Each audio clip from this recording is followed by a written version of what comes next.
السلام علیکم ورحمۃ اللہ وبرکاتہ۔ آج ہم العربیۃ للطالبین حصہ اول دوسرے یونٹ کا تیسرا مکالمہ پڑھیں گے۔ یہ مکالمہ حسن اور طارق کے درمیان ہے، اور اس مکالمے کا جو خلاصہ کلام ہے وہ یہ ہے کہ دو طالب علم یہ ملتے ہیں اور ایک دوسرے سے پڑھتے ہیں کہ پوچھتے ہیں کہ تم کہاں پڑھتے ہو، کون سے درجے میں پڑھتے ہو اور کیا چیزیں پڑھتے ہو۔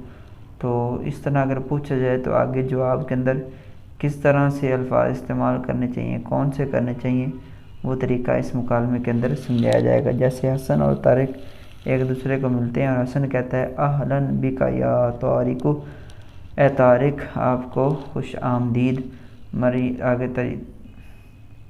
اور طارق کہتا ہے اہلاً بک یا حسن، اے حسن آپ کو بھی خوش آمدید۔ اور حسن کہتا ہے این تدرس، تم کہاں پڑھتے ہو؟ طارق کہتا ہے ادرس فی الجامعۃ المدینہ، میں جامعۃ المدینہ میں پڑھتا ہوں۔ حسن کہتا ہے فی ای صف تدرس، تم کس درجے میں پڑھتے ہو؟ صف کہتے ہیں درجے کو، کلاس کو۔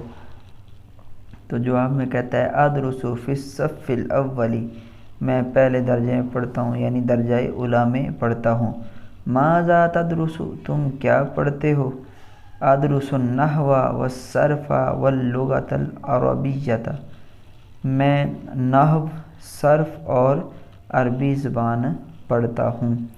تو یہ بالکل آسان سا مکالمہ ہے، امید ہے آپ کو سمجھ آیا ہوگا۔ اگلے سبق میں پھر ملاقات ہوگی، تب تک کے لیے اللہ حافظ۔